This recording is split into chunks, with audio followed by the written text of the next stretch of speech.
Hey folks, welcome to the 313th, I think, Dark Horse podcast live stream with me, Dr. Bret Weinstein, you, Dr. Heather Hying. Before you say anything about content. Yeah. 313. 313's got to be prime. It's so prime. It is the second of the twin primes, 311, 313. We talked about 311 2 episodes ago, as you'd expect. Again, this is from one of our locals members who pointed out to me that 313 is, 311 was a permutable prime, remember that? Where you can move any of the digits around in any order you want, and all resulting numbers, 131, 113, etc., are prime. 313 is not permutable, but it's palindromic. True. Not just in decimal, but also in binary. All right, folks. So the lesson for you is welcome to prime time and this prime episode of the Dark Horse podcast. 100111001. That's 313 in binary. Of course it is. Also a palindrome. I had to look. Yeah. But I mean, I just think that's also great. a palindrome. Yeah, that's amazing. See, you weren't even listening. No, I you was. Were just like moving straight ahead. No, so it's not like it's a that. Palindrome in both decimal and binary. It takes time to catch up the cycles, the bandwidth being divided across things. In any case, we are in this episode going to, of course, talk about the developing story around the massive dump of Epstein files. It is not going to be a discussion that you have heard elsewhere. Among other things, I'm going to describe why, quite apart from any evidence that has emerged here or previously, I believe we can surmise it is likely that Epstein survived his apparent suicide and may well still be alive somewhere. So that's not based on the evidence. I'm certainly aware of the evidence and its thinness in spots and suggestiveness in other places. But anyway, if you're here for that, stay tuned. It is coming. Because that's not where we're going to start. It's not where we're starting. We're going to start with Orwell because that is the moment that we're living in. Yes. Again, we've read from Orwell before, and it's back. We're going to talk a bit about the Nobel Peace Prize.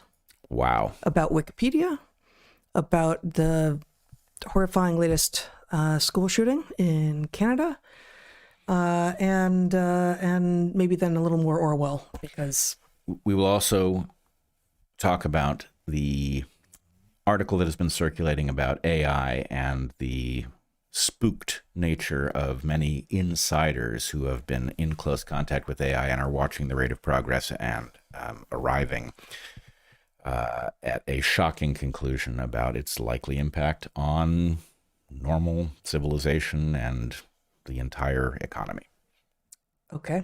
When, as is likely, we don't get to all of those things, we will actually be back in 3 days. So we'll be back on February 14th for a live stream when you will probably see some of that being discussed, because I don't think we're going to get to all of that today. If we could turn back time.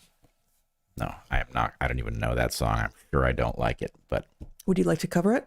Would you like to do a cover? It's a song I think I don't even know well enough to get past that. Oh, if I could turn back time, then and I don't remember what the second contingent. Yeah, but was. You could belt out that line, could you not? Yes, I could. A la Cher, who may have been covering it. Is it Cher? I think so. I don't know. All right. Dude. I have now very elegantly backtracked out of that line of discussion. Yep. Okay. Check out Locals. We've got a watch party going on there. We have a live stream again in a few days, and then a Q&A on Sunday. So lots of opportunity to watch and interact, in fact, on Sunday coming up.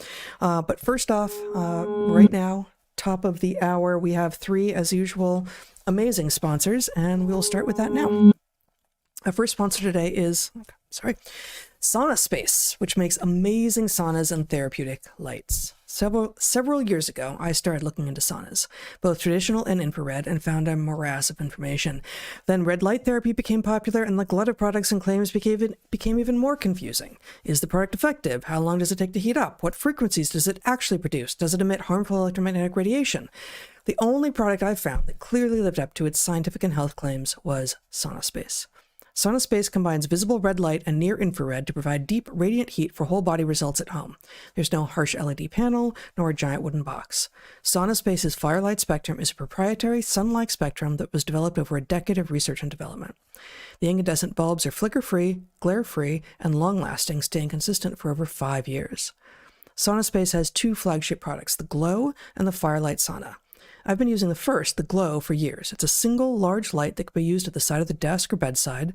The Glow can alleviate screen fatigue and the ill effects of blue light and helps with skin, mood, energy, and sleep concerns. The Glow also works as spot relief for sore backs, tight shoulders, or cramps. The Firelight Sauna, which I started using a month and a half or so ago at this point, is a full-body sauna that promotes sweat and provides red light and near-infrared therapy all in a single experience. It is beautiful and powerful. You get medical spa-level results right in your home.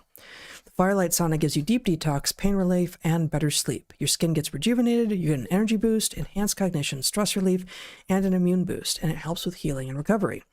The Firelight Sauna offers fast sessions with no preheat necessary. You flip the switch, get in, start sweating in minutes. Sessions last 15 to 25 minutes, half the time of other saunas. The Firelight Sauna is a beautiful canvas sauna that is lightweight and plug and play, fits into a spare room or corner. You can start small with the Glow, which is a single full-spectrum red and infrared light, or go all in with the Firelight Sauna. All SaunaSpace products are built with integrity and handmade in Missouri with organic cotton, bamboo, sustainable unfinished basswood, and medical-grade stainless steel. No toxic glues or plastics, and no off-gassing.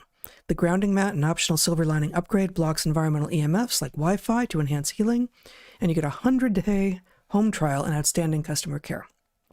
Take your wellness to the next level with SaunaSpace.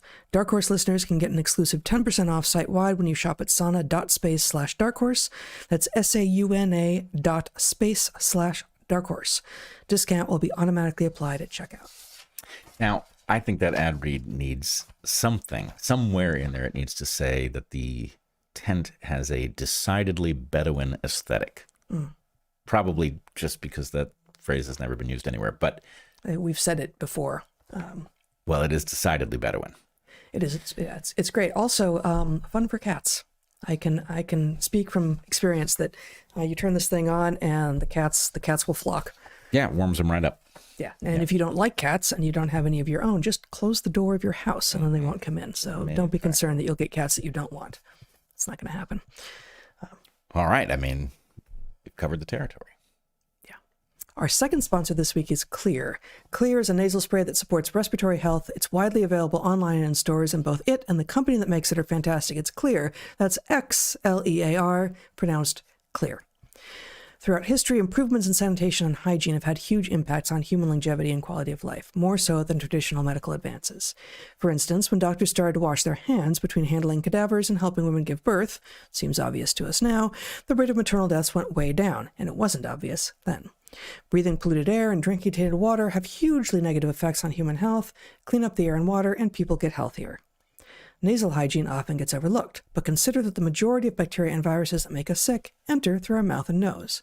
It has become a cultural norm to wash our hands in order to help stop the spread of disease from person to person, but it's rare that we get sick through our hands. Rather, we get sick through our mouth and nose.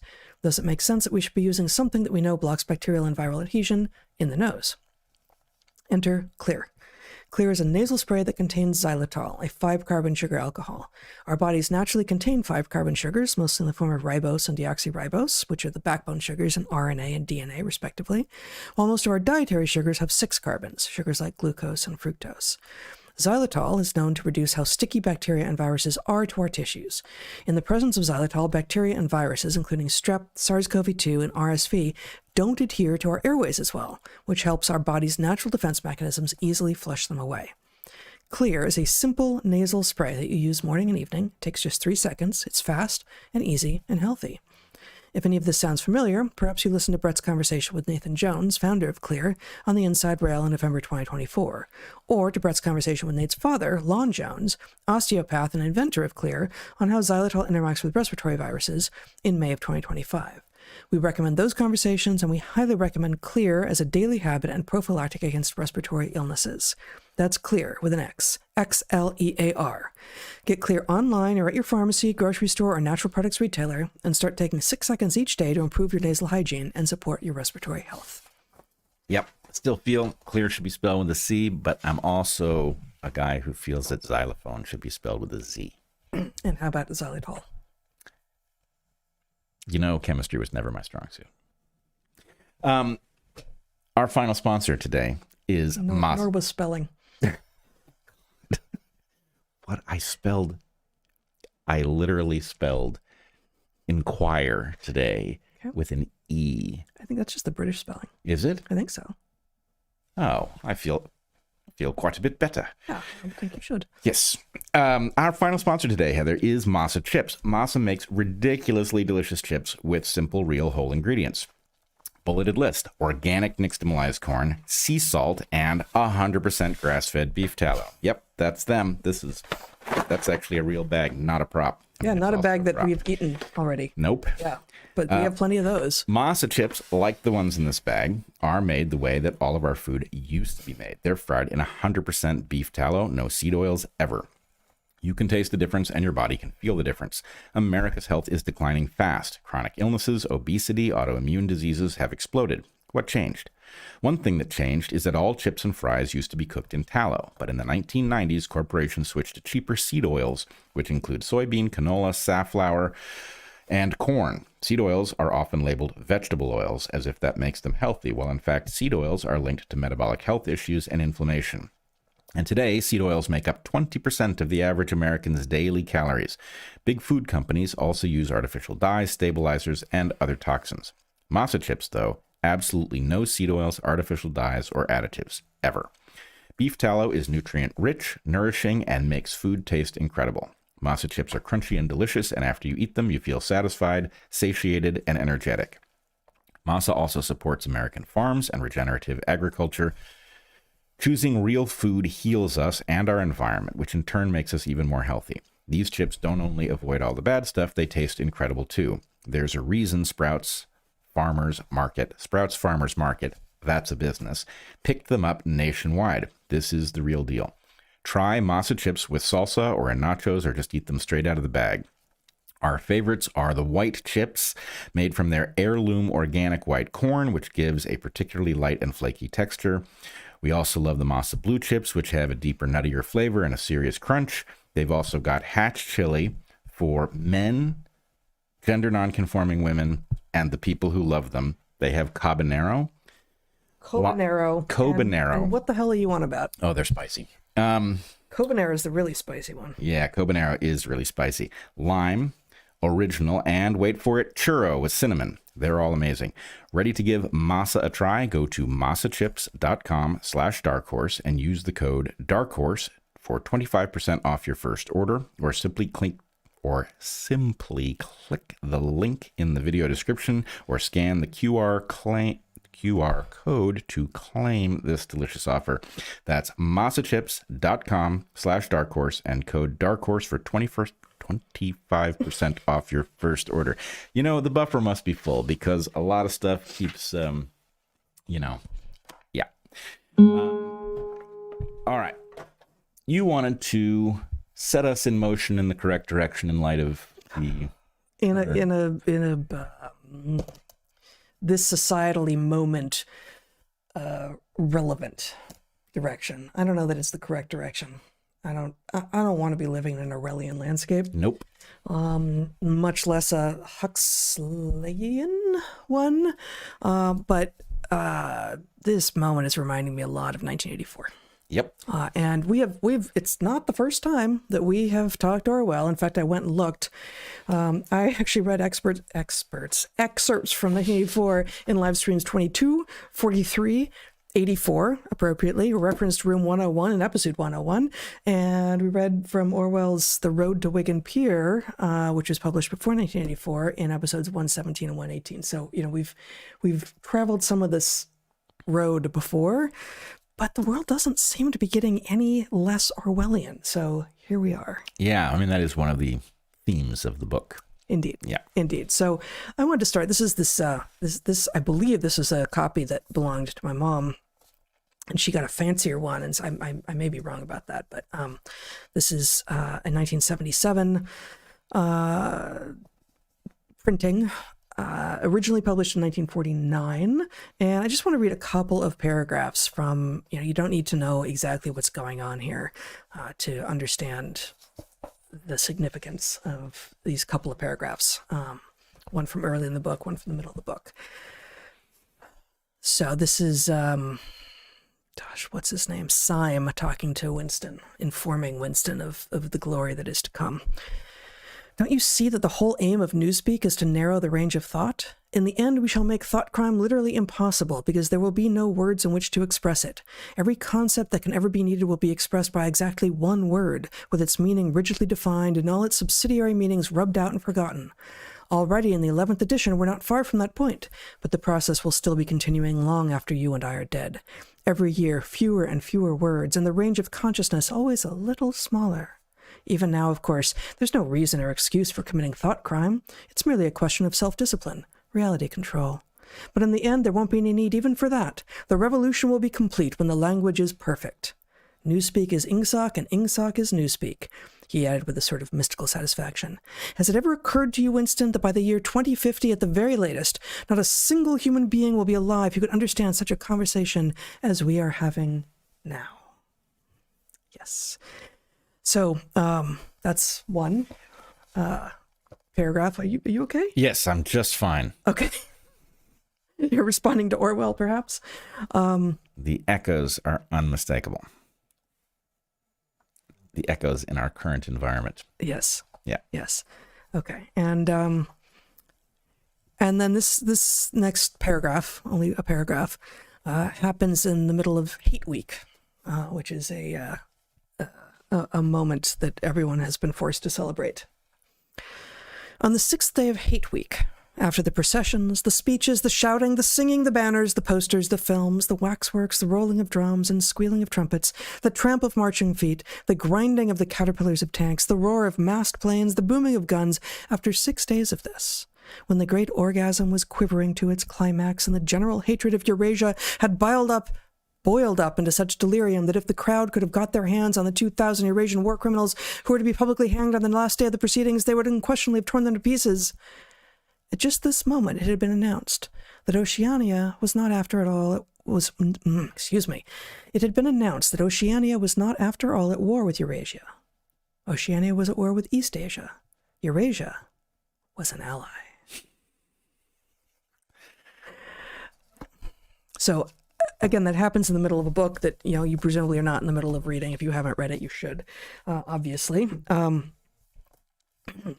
In which we are reminded of the capacity for humans to forget what is real, to speak things that are not true, and in speaking them over and over and over again sufficiently, they really do begin to believe that war is peace, that black is white, etc., that 2 + 2 = 5, all things that are pronounced as truths from 1984. So in that vein, we have this week The Nation magazine, one of the, maybe the country's oldest consistently running news weekly. I think it is the oldest American periodical, the oldest consistently published American periodical. I'm not sure if it, at least weekly, I believe is the usual claim. I don't know if it's the oldest running periodical, but we have, so, and if you could show that image from The Nation, this is Minneapolis being excited about, it's not coming from my computer. Okay. There we go. So this is the city of Minneapolis tweeting, actually, could you scroll down so we can see that this is coming?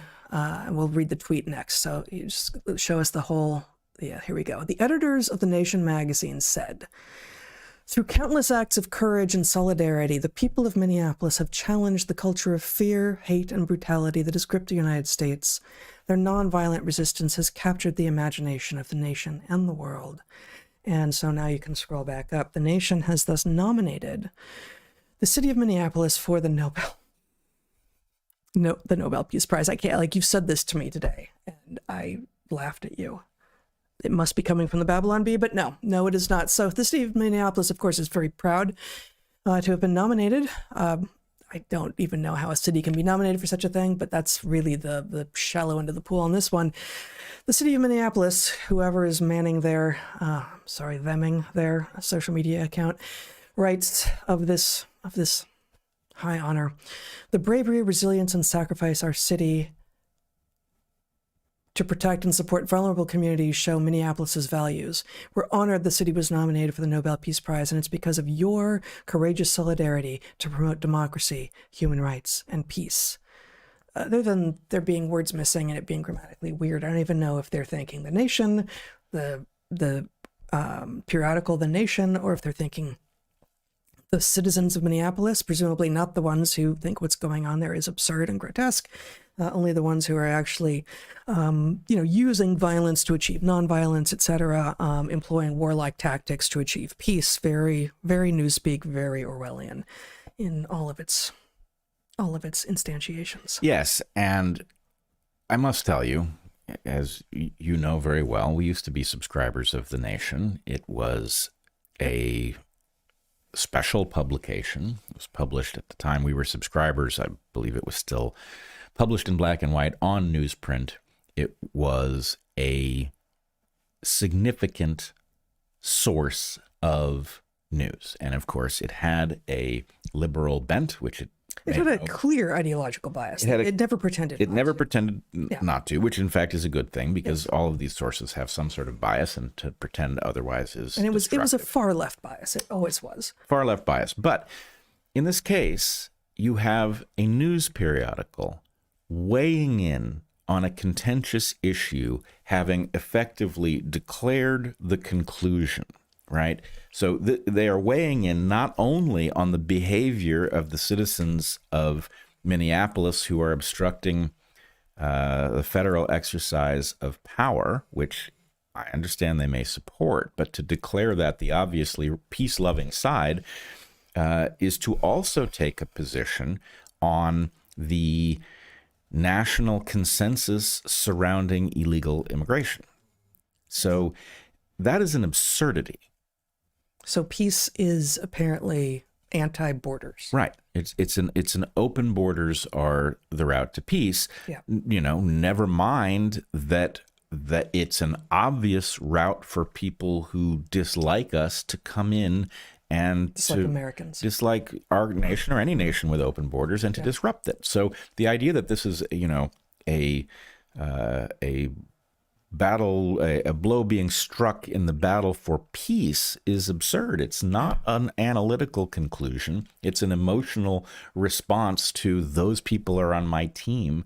And frankly, the Nation has been broken for a very long time as a news periodical, but for them to not having to have failed to wake up to their own brokenness as all of the nonsense around wokeness came to light, you would think that they would shudder and realize what they've participated in and go back to being the hard-headed liberal publication that they once were. No sign of it. Yeah, no sign of it. So that's Exhibit 1 in the Orwellian landscape that we continue to live in.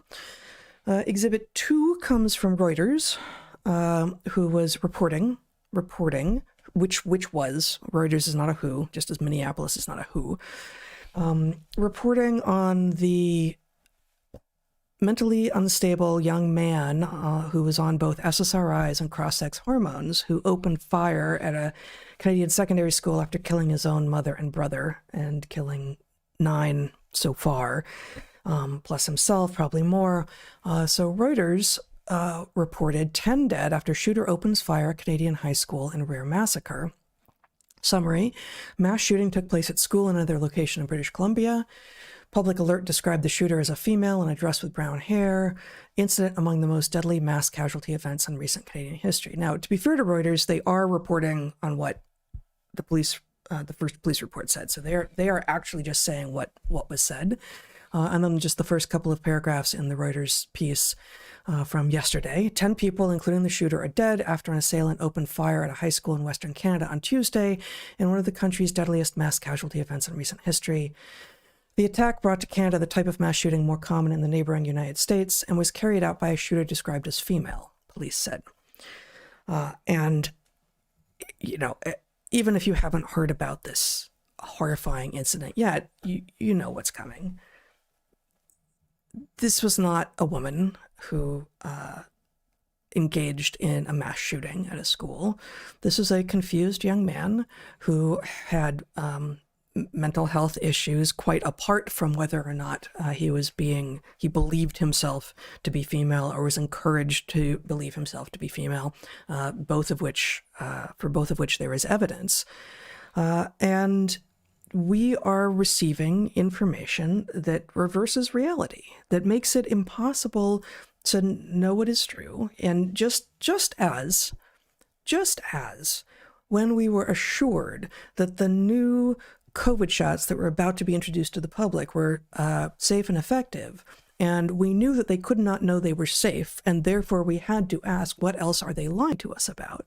At the point that news organizations, police, whoever it is, start lying to you about something that you can see with your own eyes is not true, you have to ask, what else are they lying to me about? What else is it? And so there are several photographs out there now. If you could show Jennifer Say's tweet, and she writes an excellent screed here that we're not going to read through, but at the bottom of it she has some images, and let's just show. We don't need to see the one in the range, but this is the young man in question at one of his more attractive moments. There are plenty of pictures out there that reveal him to be quite drugged up, both drugs that he's been given by healthcare professionals, SSRIs, and we don't know if he was on cross-sex hormones, probably, but also several street drugs of his own choosing. And then next image that Jennifer Say, I'm probably not gonna be able to read this, but this is too small. He says this is back in 2023, so a little over 2 years ago, October of 2023. I went crazy and burnt my house down my second time trying shrooms, but still have a desire to try alternatives. And then he talks about, I'm going to keep this brief. He's been released from the psych ward. He's been diagnosed with, I don't even know what most of these or half of these diagnoses that he says he's been diagnosed with are: ADHD, MDD, I think that says. This is like an eye test. I don't know if those are O's or D's. ASD or OCD, and OCD. So he's been diagnosed with all these things. He's in some diagnosis happy healthcare system. He's been given drugs that are known to make mental instability worse in many cases, and now he's putting himself on hallucinogens, and let's see, now thinking, the third paragraph down, maybe fourth, now thinking about extreme harm reduction measures, considering restraint and low doses of DMT, et cetera, et cetera. I can't read most of that. But this young man had been troubled from a long time ago. There's, this is an actively moving story, and it's his uncle who has identified him as the person who was doing the shooting. He apparently killed his mother and one of his siblings as well at the family home before going to the school and killing several people, his peers. And there's a lot already out about how long this boy had been troubled. There is some evidence that his mother was a trans rights enthusiast. We have no idea if she was encouraging him in these delusions. She, at least early on, was concerned about his aggression and apparent violence when he was still quite a young boy. All of this is horrible, modern, grotesque, and very much not the behavior of deeply troubled young women. Deeply troubled young women do all sorts of harm, but this does not tend to be the kind of thing that they do. And we are becoming an utterly deranged society when we cannot keep peace from violence with regard to the Nobel Peace Prize, and we cannot keep male from female when trying to understand what factors lead to and might have predicted such a fiendish display of murderous rage in, no, not a female. I don't care if he was wearing a dress. That doesn't make you a female. It doesn't make you a woman. And like, when are we going to grow up? Like, what is happening? So I want to add a couple things here. I'm particularly troubled by the police and then Reuters and many others discussing this as if this had been a woman. And yes, I wholeheartedly agree that at one level, the answer is, look, you're just lying. And the point is, this evidences that you are willing to lie, and therefore it raises exactly the question you suggest about what else are they lying about. But I think there's a deeper issue here as well. And I want to go back to something that I think we've discussed before called predator inspection. There is a phenomenon in nature where when an animal has been captured by another animal, when a predation event is occurring, it often attracts other creatures to see.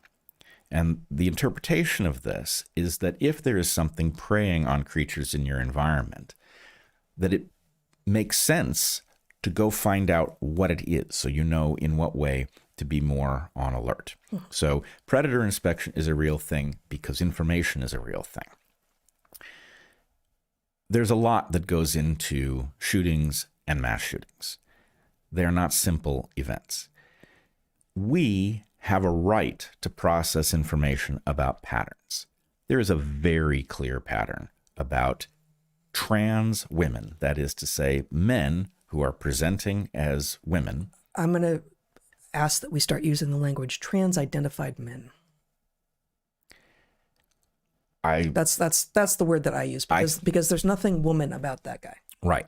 About any man who decides to don a dress, whether or not he's, gotten surgery or hormones or whatever. The only reason that I am not ready to sign up for that is that I think the problem is it does not tell you the thing that you're trying to clarify with certainty. That only if you're in on this discussion do you understand that that person is a man. So I think the inverse is true. I think that most people, when you say trans women, they're like, I don't know what that means. I don't know if you mean that's a woman who thinks she's a man, or that's a man who thinks, and separate question. Well, I would say what I would like to see in the meantime, while we are still in this Orwellian landscape, is something like shooting by a trans woman, parentheses, born male. That leaves no. I don't like that. Well, but here's the reason. Born male, still male, always male, doesn't change. Okay.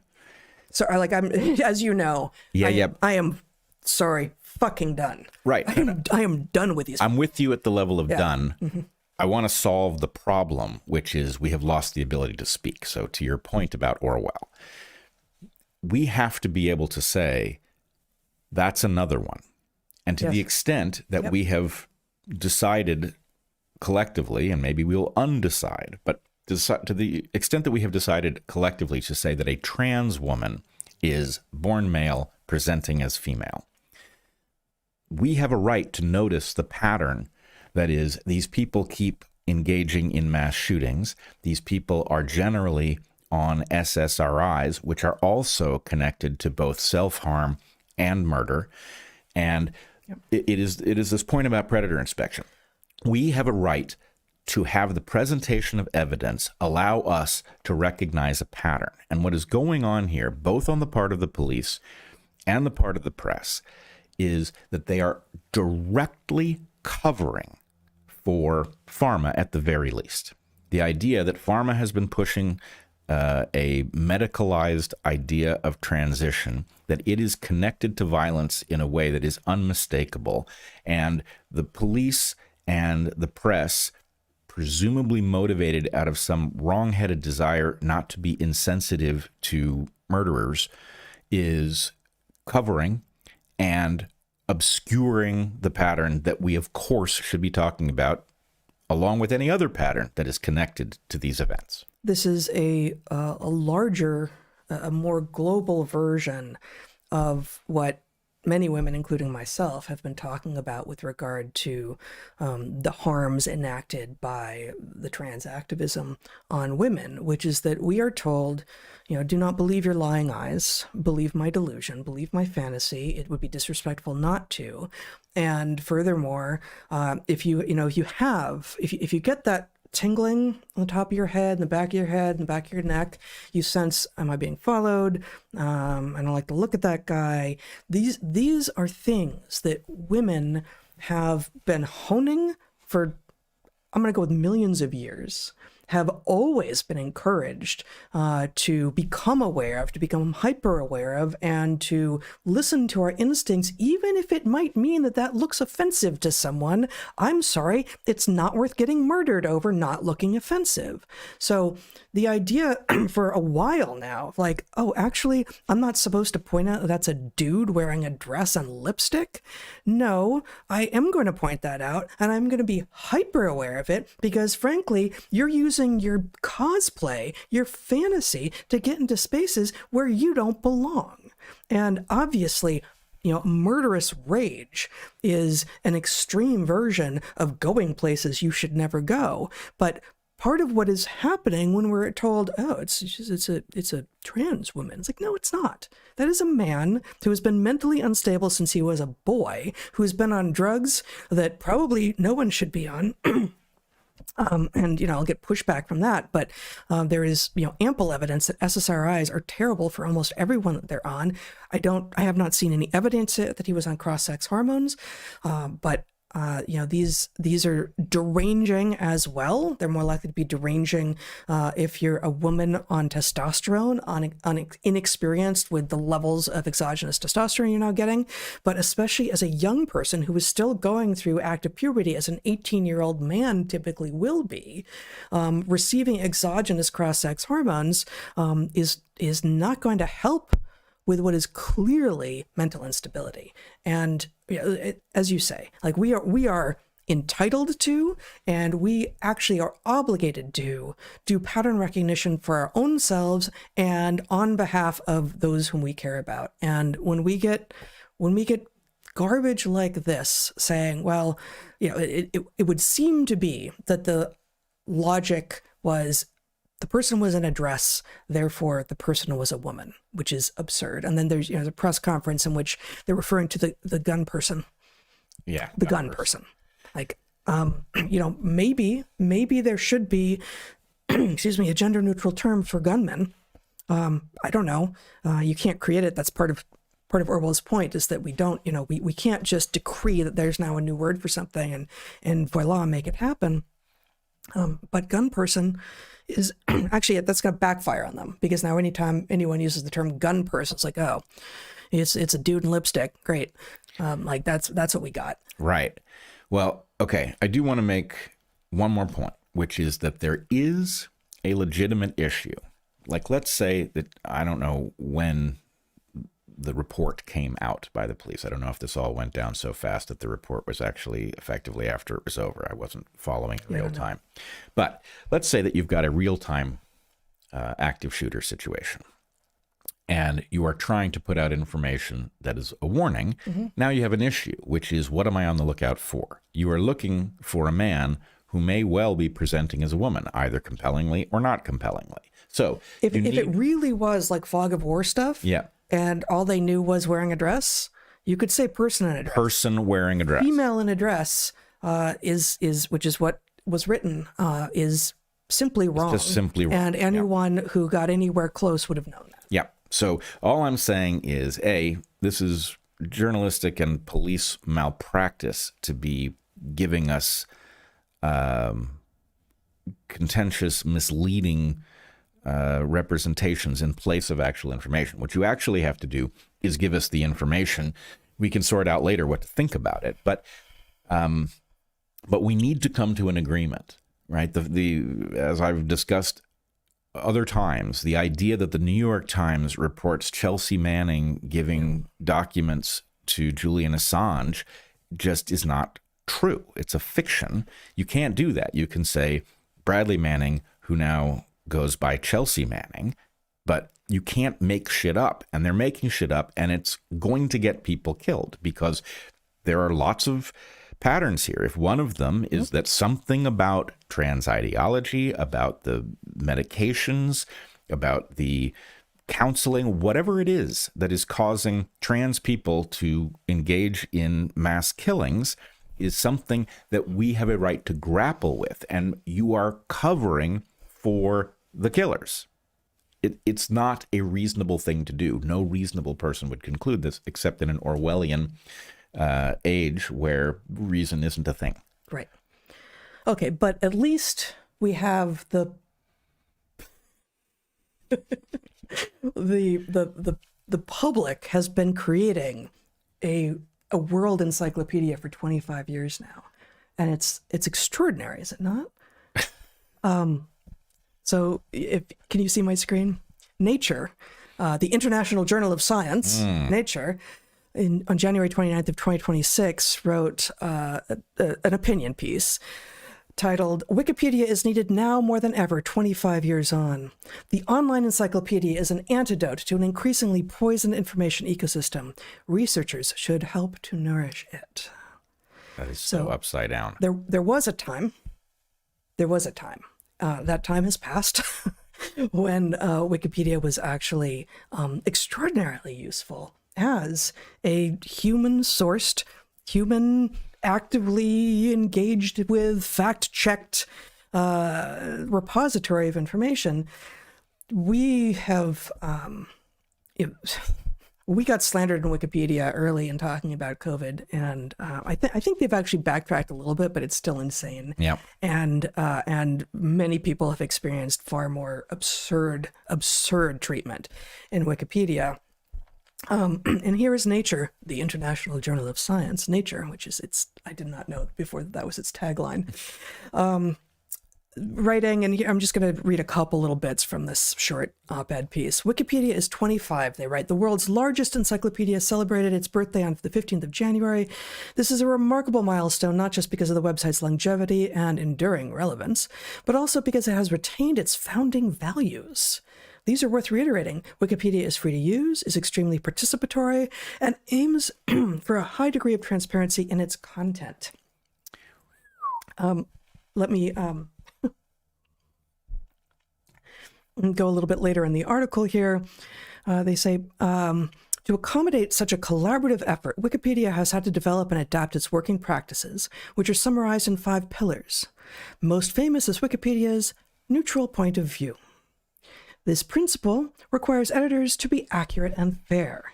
The entry on climate change, for instance, states clearly that the moderate increase in global temperatures is caused by human activities.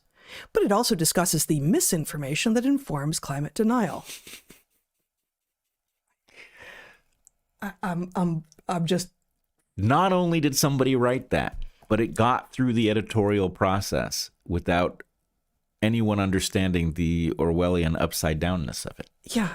The neutral point of view that includes clearly this position that you're not allowed to disagree with. For why? For political reasons, not for scientific reasons.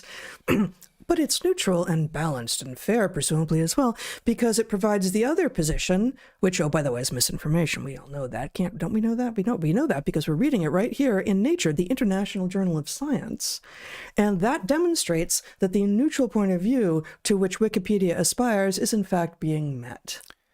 Right, which, of course, you know, the sad reality is that Wikipedia was, for a time, the greatest encyclopedia ever assembled. It is still the most complete, but the problem is there are entries in there that have no reason to be misleading. I'm sure if you look up quasars, you'll get a pretty decent rundown of what we know about quasars, because there's nothing riding on it politically or economically.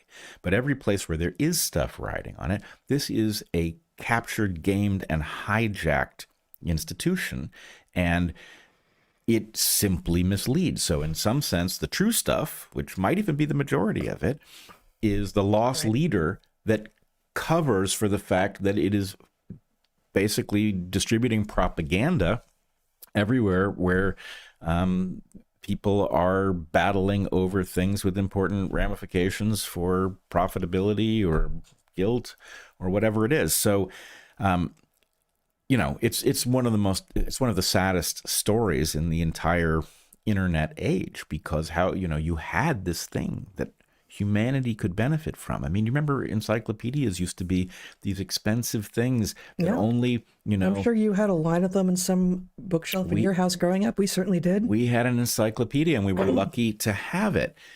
But the idea that suddenly this was going to be available to everybody, something vastly more complete than the encyclopedias you and I remember, was going to be available to anybody who could get themselves to the internet, and then anybody who could get there with their phone, having the world's greatest encyclopedia in your pocket. This was a gift to humanity, and it's a major tragedy that it vanished. And like so many of the things in our landscape, because it exists, it can't be replaced.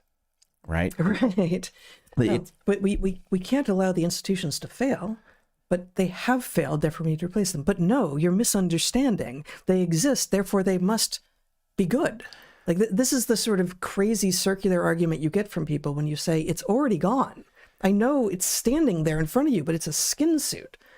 Right. And so, whether we're talking about Wikipedia or the FBI, you might need something that does this job, but the fact that there's already something that gets all of the traffic and all of the attention and all of the legitimacy and has the budget means there's no room to build it.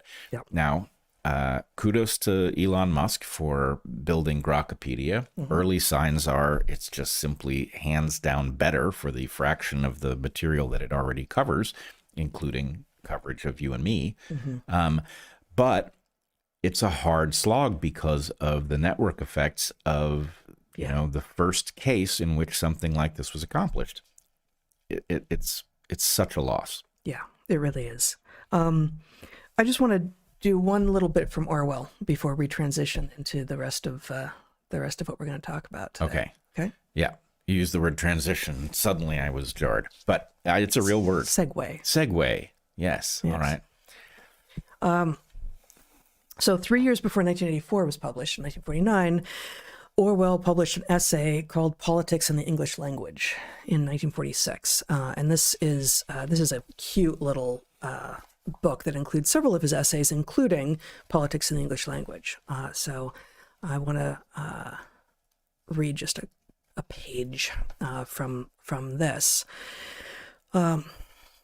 Orwell writes, I, Orwell, am going to translate a passage of good English into modern English of the worst sort. So this is him talking about how in 1946, the language that he loves was becoming a gunky mess by its most literate users, and that this is no fault but all of our own, right? So he says, I'm going to translate a passage of good English into modern English of the worst sort.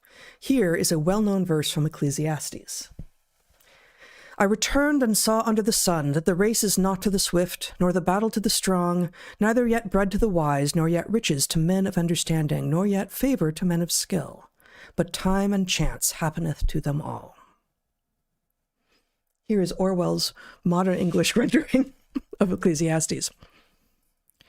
Objective consideration of contemporary phenomena compels the conclusion that success or failure in competitive activities exhibits no tendency to be commensurate with innate capacity, but that a considerable element of the unpredictable must invariably be taken into account. That's beautiful. It's beautiful, right? Let me just read a little bit of his analysis of what he's done here. This, Orwell writes, is a parody, but not a very gross one. The beginning and ending of the sentence follow the original meaning fairly closely, but in the middle, the concrete illustrations, race, battle, and bread, dissolve into the vague phrase success or failure in competitive activities. This had to be so because no modern writer of the kind I am discussing, no one capable of using phrases like objective consideration of contemporary phenomena, would ever tabulate his thoughts in that precise and detailed way. The whole tendency of modern prose is away from concreteness. Now analyze these two sentences a little more closely. The first, Ecclesiastes, contains 49 words but only 60 syllables, and all its words are those of everyday life. The second, Orwell's send-up in modern English, contains 38 words, fewer words, of 90 syllables. 18 of its words are from Latin roots and one from Greek. The first sentence contains 6 vivid images and only one phrase, time and chance, could be called vague. The second contains not a single fresh, arresting phrase, and in spite of its 90 syllables, it gives only a shortened version of the meaning contained in the first. Yet without a doubt, it is the second kind of sentence that is gaining ground in modern English. I do not want to exaggerate, Orwell writes. This kind of writing is not yet universal, and outcrops of simplicity will occur here and there in the worst written page. Still, if you or I were told to write a few lines on the uncertainty of human fortunes, we should probably come much nearer to my imaginary sentence than to the one from Ecclesiastes. Obviously, most of what we're talking about here isn't about the written word, although the Reuters bit is written word and what's in Wikipedia is the written word.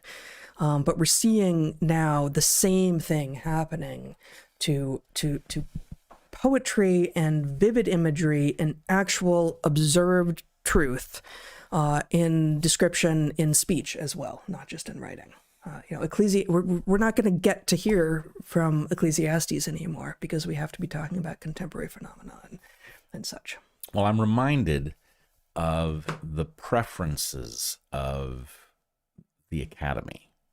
Yeah. There's something about leaning into precise language that obscures meaning. And I remember when I was writing my dissertation that I was looking at many of the things that my dissertation were based on were actually not fully modern, right?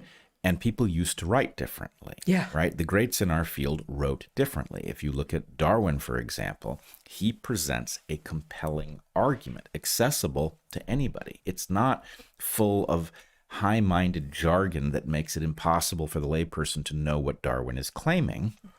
It's written in plain English and as an argument, deliberately so, in which he again and again says, here are the things that if they are true, my argument is false. So it's not like he's presenting a case and obscuring the case against it. He makes both cases, but in English, right? You'll find the same thing in Fisher. It's simply a feature of compelling good work in science and elsewhere. Yes. But it is taken, the reason that when I got to writing my dissertation, it felt like this is no longer allowed. This is not how we speak anymore. And it's like, why? Are we still making big gains the way the people who did write like this were? No, we aren't. Geez, maybe this is one of the reasons is that we're not allowed to present an argument and have it out in English. What we're supposed to do is present something so full of jargon that it excludes everybody who isn't already on board. I mean, it's a cloaking mechanism is what it is. Yeah. I mean, I think I can make an argument for precision, some jargon, but not nearly as much as is being used, and a sort of a tighter, grayer writing form within scientific literature, as opposed to within all of English as Orwell is writing. I mean, I remember when I was writing my dissertation, I was simultaneously writing my first book, which was about sort of life and research in Madagascar, but it was not a scientific tome. It was a literary nonfiction for the general public. And people, our peers in grad school would say, oh, you're writing now, meaning because that's what the phase at which you are all done with your hypothesizing and experimental design and data collection and data analysis. And now the stage is you're writing. That's all you have to do, and then defend your dissertation, and then you're done. You're writing. And I'd say, well, oh yeah, actually I am. I'm writing a book. Oh, but you're talking about the dissertation. Oh, that doesn't feel like writing because it's so circumscribed in part so that it could be replicated, right? So that there is no ambiguity about what was done and what was seen and what I think I know, or what whoever the author is thinks they know. But within the introduction and the discussion of any given paper, any given chapter of a dissertation, for instance, each of which should hold their own as their own research paper, as was the case for both your and my dissertations, there should be the ability to make big claims, to speak clearly, to not hide behind jargon. And you are absolutely correct that these sorts of things are generally frowned upon in the academy. Yeah, it's looked upon as unprofessional when it is exactly the inverse.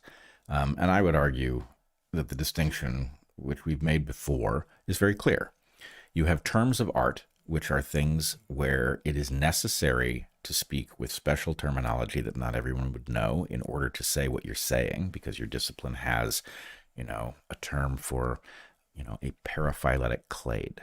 There's no common parlance way of saying that with precision. And so you're forced to use it. But the bias in favor of using exclusionary language where it isn't necessary is so clear in modern academic work that it tells you what's going on. It's part of a club in which the idea is we know and we will deliver you a conclusion and you will not be able to evaluate why we think this. Well, in my defense of highly precise and hard to get through language in some parts of the academy is limited to science, where there needs to be the capacity, at least in theory, for replication. And yes. So there's no similar defense for history or philosophy, except perhaps with regard to exactly what sources did you use. Like, be clear about where you got this so that someone else can go and look at your sources. But there's no similar impetus to replicability in non-scientific fields. I totally agree with that. And I would just point out that even inside of the academy, you will often hear people jokingly refer to the jargon in their own work. And what it speaks to is the loss of this distinction, right? Jargon is unnecessary. Terms of art are necessary. They're necessary evils, but they're necessary. So the point is, if you understand this distinction, you wouldn't refer to your own work as full of jargon because you're not really supposed to put that stuff in there. What you're supposed to do is use as little of this as you can in order to make your work fully replicable. And I would point to the parallel where people conflate the meaning of rationale and rationalization. Mm-hmm. A rationale is the reason you did something. A rationalization is the reason you claim you did something when the rationale was something else. You rationalize that which was not rational by the logic that you're presenting. And so a rationalization generally is invoked when the conclusion was foregone. When you started with a conclusion and then you needed an explanation for why you did the thing, that's your rationalization. Right. So if you do something for a selfish reason, but you don't wish to pay the cost of your selfishness, you may portray it as something you did for the greater good. And the point is, that's not why you did it. Right. You applied something after the fact. So anyway, these distinctions between the honorable version and the malformed version is really important to maintain them. And I think it fits perfectly here. Ecclesiastes makes the point. Orwell's ridiculous paragraph fails to make the point. You would read right past it because it doesn't sound... It's not memorable. It doesn't stick. It's not human. It's not resonant. And yet, if you take all the words apart and consider them very carefully in a sort of a thoughtful academic manner, you can conclude that, I guess, the same message is there without any of the joy or poetry or humanity. Yeah, the message could be extracted from Orwell's version of the paragraph, but it doesn't convey itself. The user has to do some work to figure out what the hell does that actually mean? Yeah. All right. I started and ended with Orwell. I'm good for the moment. From Orwell to Epstein. All right. So I have two purposes today. Obviously, there is no shortage of ink and pixels spilled over Epstein, over the content of the recent releases. And I don't want to rehash that. I don't think there's any point in it. But what I do want to do is talk about two things that I think are not widely discussed, or maybe not discussed at all.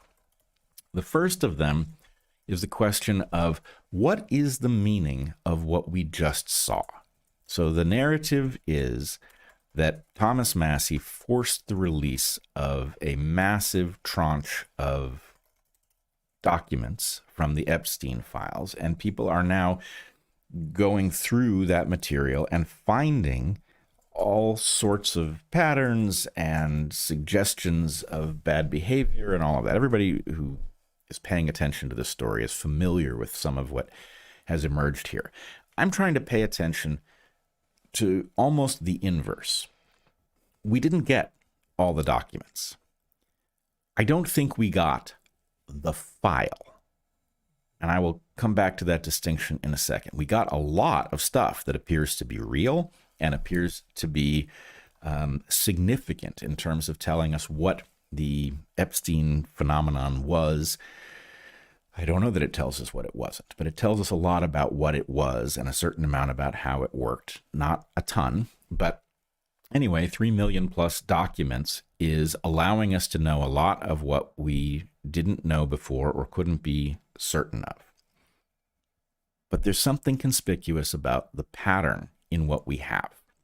And I wanted to lay out a model on the table. Last time you and I spoke about this, we talked about my response to Mike Benz saying he didn't think blackmail was certain here, that the pattern didn't add up because the first time that Epstein went to use the blackmail, the ability to collect more blackmail would evaporate. And so how exactly does it work? And I said last time that I thought that effectively Epstein was bringing people in, inducing everybody to go beyond their own limits in some way, and then to live in fear that what they did, said, or whatever might emerge. So some people probably betrayed their marital vows. They didn't do anything illegal. They didn't have sex with a minor, but they did something that causes them to now rein in their own behavior, so that if the network of Epstein-connected phenomena starts broadcasting that it strongly favors this policy or strongly disfavors that policy, you know what side you're supposed to come out on. And for most people, coming out on the side of some policy is a minor thing because there are millions of other people on the same side. So who's to say why you did it? Mm-hmm. Okay, but the pattern that we have, I would argue, is conspicuous. What we have is a lot of highly suggestive stuff that I think is, as far as I've seen, not actionable. It is indicative, but it is not in and of itself proof of any of the wrongdoing that seems more likely given all of the sum total of what we've seen. So I have an example or two here. Let's show Rod Dreher's tweet here. Rod Dreher says, from the Epstein files, I think we might owe the QAnon loons an apology. By the way, he took a lot of crap for saying loons. I would like to see a Justice Department investigation of all of this, but who can trust them? Here's a link to the email below. And then it shows one of the emails from Sarah Kay to Rich Burnett. And it says, it's having a little trouble reading. It says, hi, Rich. Jeffrey is asking if you can FedEx the painting he had made of the Massacre of the Innocents to the ranch. That's presumably the Zorro Ranch. It's the large 9 by 9 foot canvas that we had rolled out for him to see on the entryway where they are killing babies. He wants to use it on the ranch and is hoping you could FedEx it to arrive by Wednesday. Thanks, Sarah. Now, there's an obvious linguistic ambiguity in there. The benign interpretation is that it was laid out and the painting depicts the killing of babies. Which Massacre of the Innocents does. Yeah. The pernicious interpretation is that this is referencing a location where babies were killed on Epstein's ranch. Now, that seems like, this is the first time I'm seeing this. Yeah. It seems like an insane interpretation of this. Why would anyone specify an entryway where they kill babies as opposed to an entryway where they don't? That seems like an absurd interpretation. I agree with you. Massive stretch. On the other hand, there's a pattern here. You've got a guy who appears to have been involved in trafficking young women and a painting, The Massacre of the Innocents. And this is an echo of what was seen with the emails that were pried loose from the DNC, in which there is all sorts of suggestive discussion amongst John Podesta and his circle of all sorts of things, including pizza, which shows up across the Epstein files. So the point is, what the hell is this? Bad taste in art, or taste that specifically... Immoral taste in art, where the immorality is even that you're engaged in some behavior and you're memorializing it in art for the purpose of making a point about how powerful you are or whatever. But the point is, that ain't actionable. That's a question about art and poor grammar on the part of somebody who isn't Epstein. So it is suggestive of a culture in which the massacring of innocents might be some kind of weird allusion to their own behavior, but there's nothing you can do about that, right? It doesn't mean anything actionable. Okay, so let's look at the tweet about the sulfuric acid.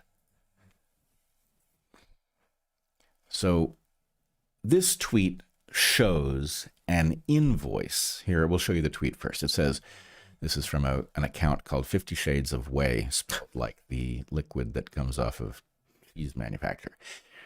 On the same exact day that the FBI opened a child sex trafficking case against Epstein in 2018, he ordered half a dozen 55-gallon containers full of sulfuric acid to his private island.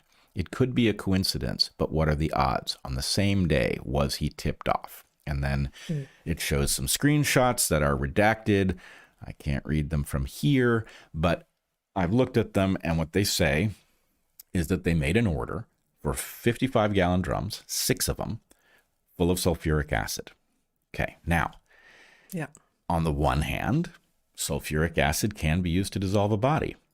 On the other hand, it's not the best acid for that. And on the third hand, no, it's not. It's not. I don't know. It's slower, darling. You should know that. Then? No, Stronger acids. hydrochloric acid. I can't remember what the better alternatives are, but people who are into dissolving bodies have a list of acids that work better. I've never looked into it. Yeah. I hadn't either, and I'm kind of sorry I did. But here's what I would say. I find it conspicuous that, especially given the coincidence and timing, that there's an order for 6 55-gallon barrels of sulfuric acid. Is there an innocent explanation? Yes and no.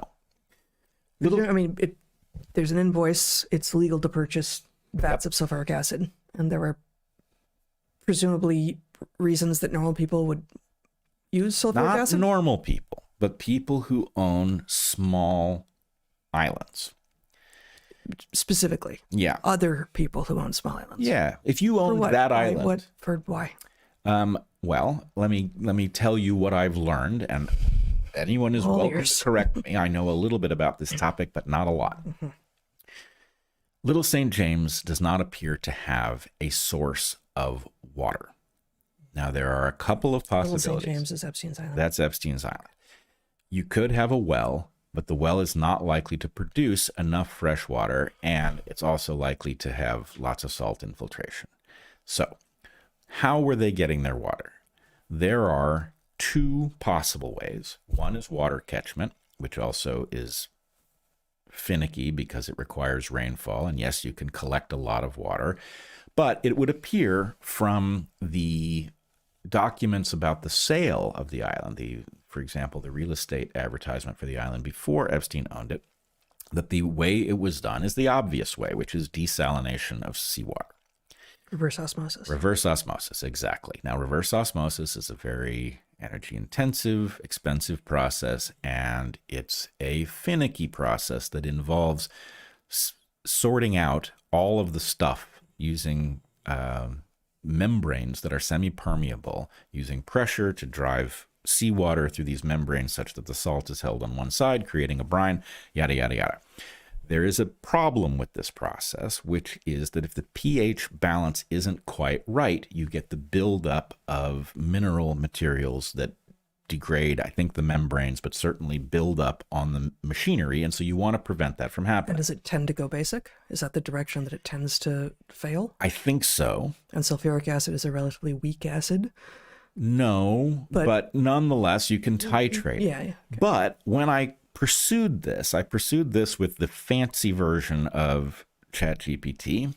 It does not seem to hallucinate, but I can't vouch for it because I don't even know how to exactly check this. But I asked it to estimate per 1,000 gallons of potable water produced from Caribbean seawater desalinated by a standard process, what would the right amount of sulfuric acid that I would need in order to reduce the basic nature of the output so that we didn't build up scale? Per 1,000 gallons, which is not a ton. Yeah. Right. How much do you think it said? I'm gonna be orders of magnitude off. Probably. I mean, I was gonna guess something very small, like a tablespoon. It's too much. It says you don't need any. It says, given basic assumptions about Caribbean seawater, you would need none. So, But because pH is not inherently an issue. so why you started this story by saying that there is a use, Right. and it is associated with the reverse osmosis. When your source of water has a pH issue, this... Caribbean water is not understood to have a pH issue. Correct. Now, could there be an issue with, for some reason, could there be some other use for sulfuric acid? I don't know. Yes, there could be. There could be. But so what do we have? We have Nothing a actionable. guy, we have nothing actionable. We have a conspicuous pattern both in the timing and the quantity of sulfuric acid. 6 frickin' 55-gallon drums of this stuff? That's a lot of sulfuric acid, and 55-gallon drums, it obviously suggests a question. But so this goes to the next point. We have something. It may be evidence of a crime. It is not actionable. But let me tell you what we don't have. We don't have the evidence that the FBI looked into the question of what the 55-gallon drums of sulfuric acid were for. Mm-hmm. So the point is, I think that there's a little game being played here where the point is the files. Well, we certainly have a lot of files, but we don't have the files that tell us if these leads were chased down, if they weren't chased down, why not? If they were chased down, what was concluded? And so we are now, the public is trying to do a job it can't do with a woefully incomplete data set and no evidence about what was discovered about the things that seem suggestive. Did the FBI look into all of the weird mentions of pizza and grape soda and beef jerky and frozen tuna? Frozen tuna? Yeah, frozen tuna, which could be a reference to frozen tuna. I mean, it's an island.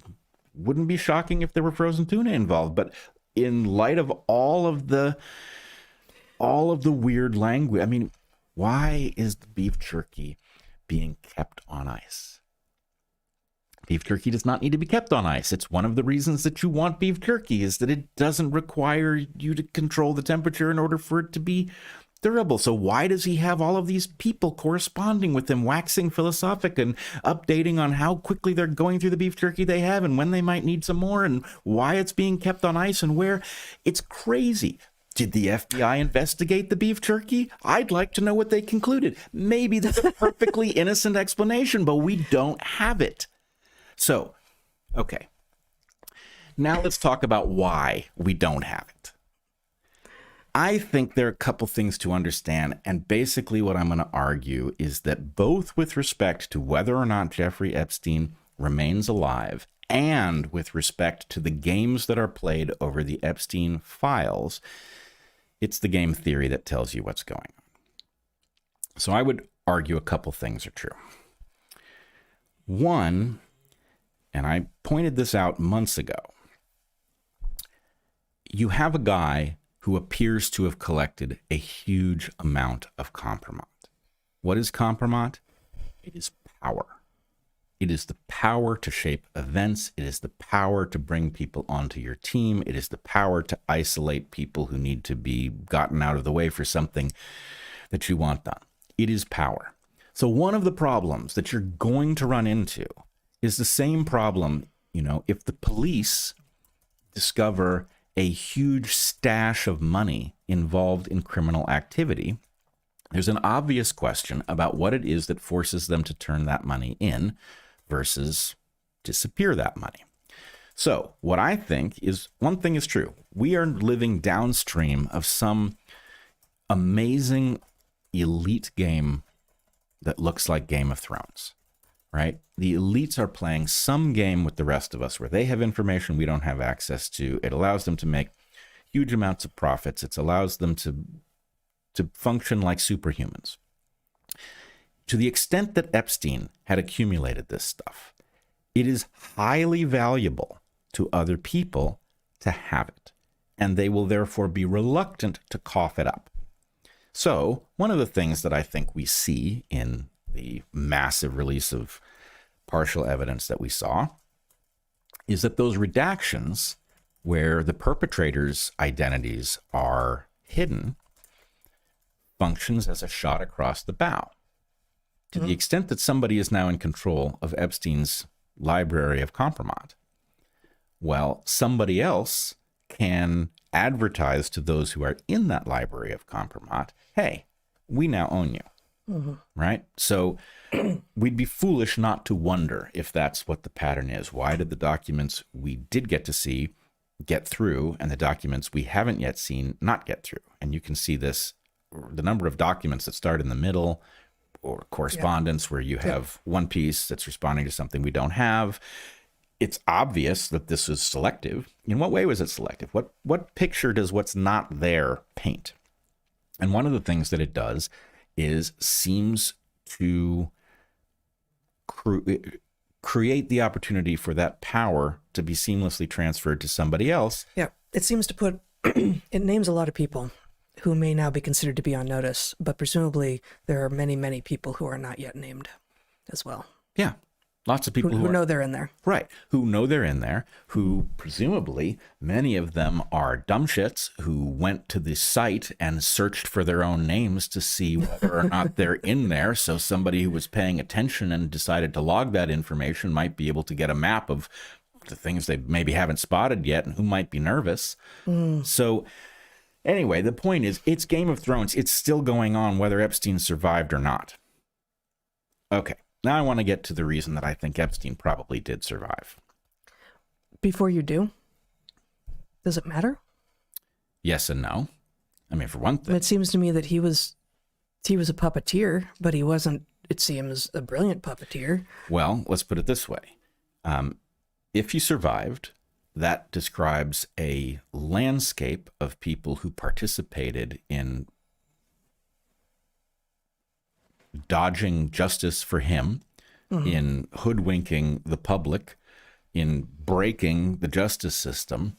So the point is, that's a vast crime of its own, right? We had a right to... That's a different question from, does it matter if he still lives? Well, if he lives, then that implies more crimes yet. It implies more crimes yet. But it also, I think, is suggestive of where we should be looking for this power to be continued to be wielded. So to the extent that the thing is still alive, Epstein having survived is meaningful because, wow, is it an important feature of the Game of Thrones that's being conducted. So I think that the game theory, quite apart from the evidence, and there is evidence that's weird. There's evidence that there was a decoy vehicle when Epstein supposedly killed himself, designed to mislead the press as to what vehicle to follow. Could you put up the evidence of the hard drive having been wiped?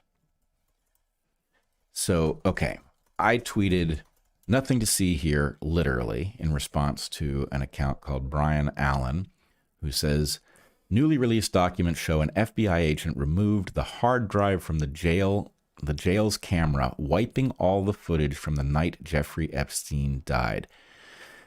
And then if you look at the documents, which are unfortunately a little blurry, I think I have a copy here. It's the second one, Jen. So this one is a document, appears to be the interview of a witness who has been redacted on 3/12/2020. It's page 2 of 2. Page 1 of 2 is also included here. It says, told to start working on the system, then Redacted started removing the bad drives in order to rebuild the DVR. Redacted advised that an FBI agent was the one who pulled out the DVR. Redacted also advised that he knew that by replacing both hard drives, the system would be wiped, and that he had advised personnel at MCC of that. MCC is the correctional facility where Epstein was. Yeah. So there is evidence. The story that we are given is that there was massive failure in the technology at the prison site. It's bad luck. Well, I think there is massive failure of the technology. It's not well maintained, which of course leaves open the option to hide something with technological failures. But the claim here, which I find frankly extraordinary, The claim in what you just read. yeah, is that that there were failures of multiple drives. There was only one drive, I think, that was likely to have the footage. It had failed, and in order to replace it, to get the system back up and running after his death, they knew that it would wipe the data off this drive. Now, that contravenes my understanding of how most drives work. Whether this was a physical disk drive or an SSD, there's no reason that memory should be volatile. And of course, the FBI should have captured whatever drive was removed. And there's, of course, an industry that specializes on recovering data, even deleted data, Right. from hard drives and things. So I don't understand what the claim even is, why it would have been deleted. But let's say that that claim is valid. Mm-hmm. Okay. Why on earth, in light of the crime that was committed, would you not have moved heaven and earth to preserve whatever evidence was there? Because the question about whether he killed himself is painfully obvious, especially in light of the failure. You know, the guards were asleep. The camera system wasn't working in the right place. Some dude had been moved into his cell, some murderer. So there's all kinds of reasons that you would want to be able to nail down exactly what happened if that's what you were trying to do. And it is very convenient that the hard drive apparently got wiped in an attempt to repair the system, if that happened. Okay, but I don't think any of the evidence we have so far is more than suggestive. And some of it, I think, turns out to be garbage. So there was a brief flurry of excitement over the fact that Epstein appears to have had a Fortnite account, a video game that continued to be active after his death. Fortnite put out a press release in which they said that some other account had changed their name to look like Jeffrey Epstein's account as a prank or whatever. Hilarious. But the point is, okay, so that could be just some lone person doing something stupid, or it could be what's called flooding the zone, where you're trying to figure out what happened, and lots of garbagey conspiracy theories are introduced into the milieu so that you can't sort reality from garbage. But all right, here's my point. Put the evidence of something fishy around Epstein's death aside, and let's do this from pure game theory. Epstein, whether it was the purpose of what he was doing, one of the purposes, or not the purpose at all, had a lot of compromise on some of the most important, powerful people on earth. You know, members of the royal family, people at the top of science, universities, government. He had a lot of compromise on powerful people. That means two things. One, it means that he would have perceived a certain amount of danger, because to the extent that people had done things in his presence that then jeopardized them later, the temptation to eliminate him so that that stuff did not come to light must have been on a lot of people's minds. Yep. And two, he had the purest, most refined material with which to fashion a dead man switch. The term ring a bell? I think you talked about this last time. So the point is, he would have understood. I mean, I know what it means, but you may, if you thought I didn't, it's possible that some people in our audience don't. A dead man switch is something that is designed to be revealed if you suffer an untimely death, in order that those who might want to kill you will not do it. And my feeling is Jeffrey Epstein may not have been the swiftest tool in the shed, but he was certainly smart enough to understand. Yeah, the swiftest tool. He wasn't the sharpest bulb in the drawer.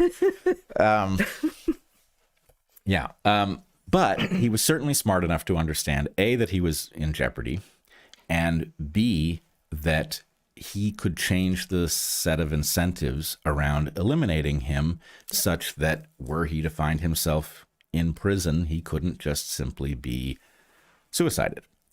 So I think let's just go through the set of possibilities.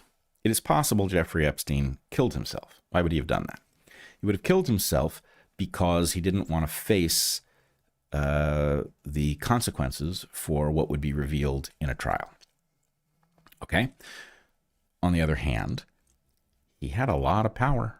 He had a lot of powerful people who had an interest in him not saying what he knew on the stand or making a plea deal, throwing bigger fish under the bus. So would he have killed himself in order to avoid a trial in which he actually had cards that may well have allowed him to get a sweetheart deal the way he did in his first trial? Doesn't sound likely. This is somebody who might have done that only if he thought he didn't have any other options, and we were a long way from finding out that he didn't have any other options. So that raises the question of whether or not he was suicided. Would he have been suicided? Well, he would have been... That's an Orwellian word right there. It is an Orwellian word, but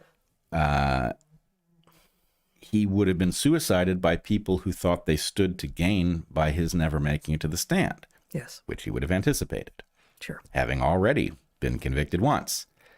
So I think that suggests that in light of his being incarcerated, there would be a lot of very powerful people with superpowers at their disposal. If this involved intelligence agencies, those are the kinds of people who have the ability to fake evidence, to create events, to,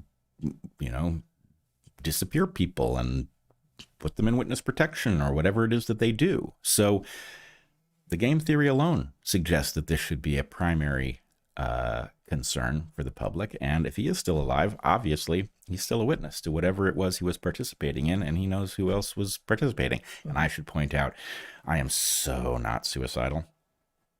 I'm really not suicidal, and I'm in very good health. So yes, you are. Yep. All right.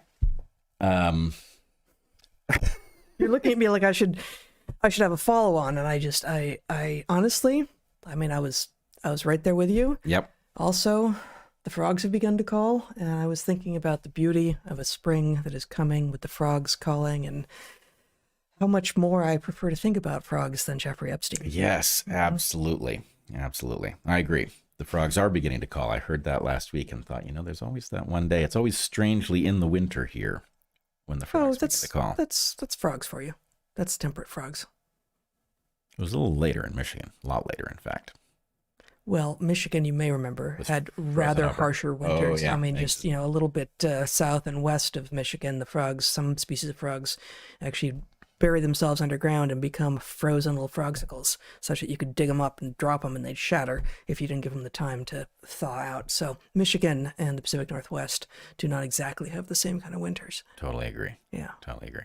See, I'm much more energized to talk about frogs than Jeffrey Epstein. Agreed. Yeah. All right. Well, shall we save the... as much more awful what may be coming in AI will be 3 days from now, and that is in fact one of the messages in the piece. I don't think 72 hours with regard to our discussion of it is going to change that much, and we are going to be back in 3 days. So I think we should save that discussion. All right, we'll save it. All right. Is there anything else that you wanted to talk about? Frogs, perhaps? Oh. Yes. Good There Lord. is something Okay. I want to talk about. Full stop from all of that stuff. Actually, pick the discussion up from frogs. Frogs. Which have nothing to do with what I want to present, but is at least a lovely topic. Okay. I wanted to point out that Ralston has their applications. You talked about this last time, too. Maybe you didn't. I don't think I did. No, I you didn't. intended to. Yeah, I intended to, and I You forgot. Twittered it. I tweeted it. Yes. No, Wow. You Twittered it. Ralston. I'm not going to put that in the past tense. It's just something I don't do. All right. Ralston College That's the one. is an amazing educational institution and educational experiment. You and I spent a lovely, was it a week? Something close to that. Close to that. At their Savannah campus, interacting with their class, which was on the verge of graduation in their master's program. We gave Giving 4 their Sophia Sophia lectures, which are available online. Anyway, I know that I speak for both of us in that we were completely blown away by how effective Ralston had been at creating an educational environment that was like the full human experience, from their initiating their program in Greece, learning a language, and then coming back to Savannah and studying classics and much else. Anyway, a beautiful experience, and one that is clearly hyper enabling for the soul, for lack of a better term. Anyway, their applications are open. I don't know if you all have the bandwidth to take this master's program, or if you know somebody who does have that bandwidth, but It's one full, intensive, full residency year, which begins in Greece and ends in Savannah, Georgia. Yep. And I will tell you that if I were of an appropriate age and stage in my life, I would want to have done this program, having now seen what it's like. So anyway, great stuff. And I hope this catches someone's attention who applies and ends up taking the course, and we'd love to hear how it goes. Okay, actually, one more thing. Yep. Before we sign off today, and we'll be back on Valentine's Day, is 2 weeks ago, I initiated the COVID era stories project at Natural Selections, and you can show my screen. I'm not going to read from this week's contribution, but at Natural Selections, I am now for the foreseeable future, every Tuesday, publishing one, or this week it was 2 shorter pieces from people who have written in. The directions for what to submit and how to submit it are here in the original COVID era stories post. But we now have, as of yesterday, 3 stories in 2 separate posts of people's experiences during COVID that are already highly variable. And this is in part an attempt for none of us to forget, for us all to remember pieces of the things that we lived through that are becoming foggier and vaguer with every passing week. So I'm encouraging people to write, even if they don't want to submit. And we had a huge outpouring of contributions right after I first posted this. So there's a big backlog. There's a lot of work happening behind the scenes. But know that if you did want to submit something, it would get read, and it might get published. And people are saying that it is helpful not just to write, but to read what other people are saying about what it is that that individuals and that society went through as we lived through COVID. I'm so thrilled that you're doing this. I really think, in light of the dynamics that you and I lived, where sorting out what the hell was going on in real time was an incredibly fraught activity, and the pressure to move on and get past this has been incredibly intense, that this has not only world-changing potential, but world-bettering potential. If we can figure out at an individual level, at a personal level, what unfolded, how it caused people to behave in the ways that they did, and what it means. What are the ways in which we've all been traumatized by the show of force that coerced us into taking medications that we didn't want to take, or saying things we didn't want to say. The fact that people were forced into all this stuff, the mechanism by which that happened has to be recorded, or it will happen again. Indeed. Precisely right. All right. Well, we appreciate that you've been here with us today. Consider joining us on Locals. We will be doing a Q&A on Sunday for 2 hours starting at 11 a.m. Pacific on Locals only. And before then, on Saturday, at our usual time of 11:30 a.m. Pacific, we'll be doing another live stream before going off air for a little bit for the second half of the month. But they're going to be 2 great Inside Rail episodes while we are away. But come back in 3 days for a somewhat rare Saturday live stream. And until you see us again, be good to the ones you love, eat good food, and get outside. Be well, everyone.